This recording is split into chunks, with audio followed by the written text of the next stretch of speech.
Good morning, ladies and gents. I'm back with another Conquerors Blade video, and this time around we're going to be looking at what is the current meta, or what I believe is the current meta in the game, and I'm going to give you a couple of units that you can actually kind of substitute out as well to your heart's content. Before we get into the video though, hit that subscribe button if you want to be kept up to date with the latest and greatest of Conquerors Blade. So then, recently there has been a load of buffs and changes and optimizations to some of the older units, and we have seen very quickly some of those older units coming back into the meta of the game, or the kind of strongest builds that you possibly could have in terms of units in the game at the moment.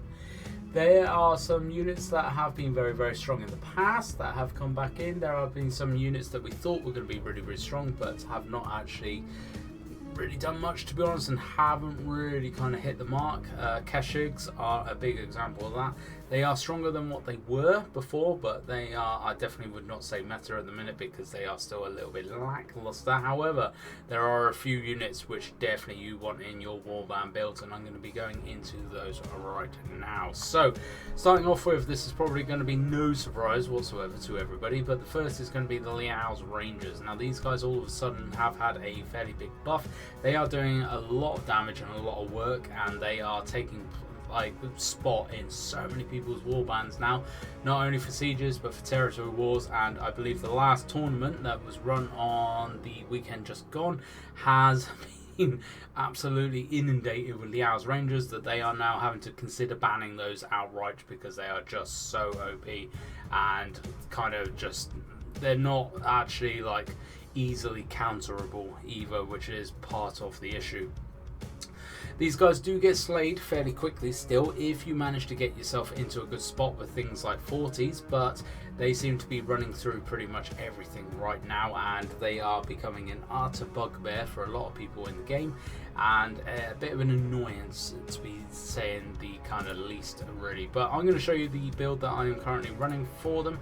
Some people have said that you can mix this, other people have said it's better to go for the top line. However, most people, and the analyst board as well, which are a bunch of guys on Conquerors Blade which do a lot of unit testing day in day out, have all said that actually this at the minute is the best build for them. And I have to agree, even though I seem to not remember how to play the hours properly. They are pumping out a lot of damage, scoring a lot of kills, and when played properly they are an utter nightmare to an enemy team. They are definitely one that you need to be slotting into your warband build right now.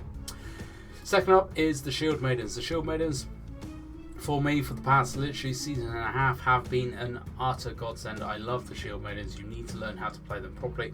I'm not going to go into how to play them properly because I have made a separate video. Owls are still very powerful. They're very naughty, they're very cheeky, and they do a lot of damage very, very quickly if you learn how to play them right.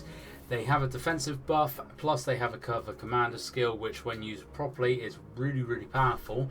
And you need to play these gals on the sword line, which is the bottom line here. The swords are so damage heavy that they just utterly tear through absolutely everything and anything. The spear line is a little bit lackluster, doesn't really bring much to the table. You definitely want to be playing them on the sword line. However, there's a bit of a trick, bit of a knack to the cover commander, pressing the buttons at the right time and everything. Like I said, go back and have a look at my older video about how to play the Shield Maidens.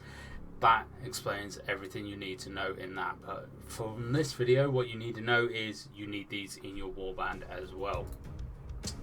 Finally, for me, because I am a little bit poor in the leadership values, I've only got 822, and these are the next best unit that I can squeeze in. The Femurs are still so powerful and so destroying when used properly, especially in flanks or rear attacks. They tear through anything blue, they tear through quite a lot of purple units as well, and they really give hell to things like Varangians. The amount of Varangians I've killed with Femurs is actually quite a lot, to be honest.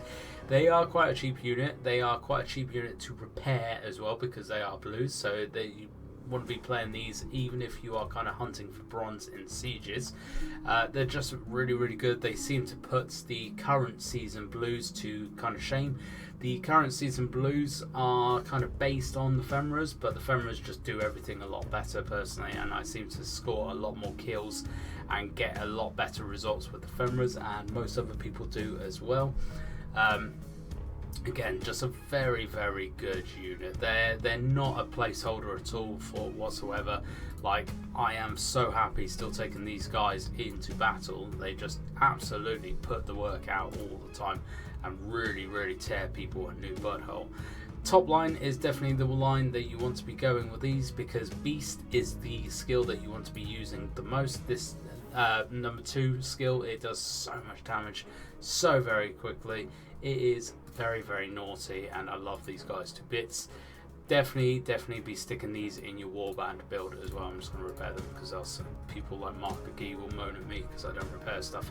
So if you've got a little bit more leadership, then what you can do is actually substitute out what I would say is probably the Femurs, just because they're the weakest unit. Substitute those out for Imperial Archers. Genuinely, I have been so impressed by these guys since their update. They are so good, so destroying, and I have scored so many quad kills, so that's 4 hero kills in literal seconds with these guys. They are so deadly at the minute. They are really, really naughty. The reason why they are so naughty is because they have had a slight change to their second skill, which is that precision volley. Now, it used to be it just put a passive buff of armor penetration on you. They have changed that now to the unit quickly fires 5 rounds of armor piercing arrows. It's annoying. If any of you remember the old school Pavis, when the Pavis first came in and they were shooting like machine guns, this is very similar to that. It is really good. The AI on it is slightly miffed at the minute. That's probably the best way of putting that. So they do kind of target random stuff, but I managed to set them up in a way the other day where the only thing they could shoot were heroes that were rushing in through a tunnel, and those heroes got shredded, absolutely and utterly shredded. They were just destroyed. There was no way. Now I'm talking light armors, I'm talking medium armors, I'm talking heavy armors. They got shredded by these guys. It was naughty to see, and I loved every single minute of it. So I'm currently playing them at the top line, just because it increases the armor penetration and everything a little bit more. If you are playing them, but on the bottom line though, because I know that actually does increase damage to infantry and all the rest of it. Let me know actually if that is the better line to play. Personally, I think it is still this line to actually play as, because it does decrease the cooldown of precision volley, because the more you can pop this off the better, because you just want to keep pumping out that damage very, very quickly.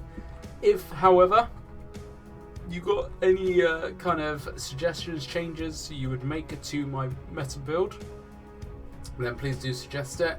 You could also possibly, if you prefer playing them, swap out the Shield Maidens to the Varangians. I'm just not getting as much or as good results with the Varangians as I am the Shield Maidens, which is why I use the Shield Maidens over the Varangians, but I know the Varangians are still very, very naughty. If you are really struggling with the Liaos, or you haven't got the Liaos, then you can also substitute those in with the Chevaliers. They are apparently very, very good again. Or even the Cataphracts. I would not bother with the Keshiks, I would not bother with the Hussars, and I would not bother with the Rattans or the Monastics. They are still very lackluster. I wouldn't even bother going near any of those ones. But let me know your thoughts down below. Let me know what kind of units you are playing and how well you are doing with them. Any suggestions, any changes you would make to mine as well, please do let me know down in the comments below. But let me know your reasons why. Don't just say you'd swap something out with no reason. I want to know a reason why, and it better be a damn good reason as well. Thank you very much for watching though, folks. I hope you enjoyed this video. If you have, please hit that like button, hit that sub button, all that lovely fantastic stuff. And I hope to catch you out on the battlefield.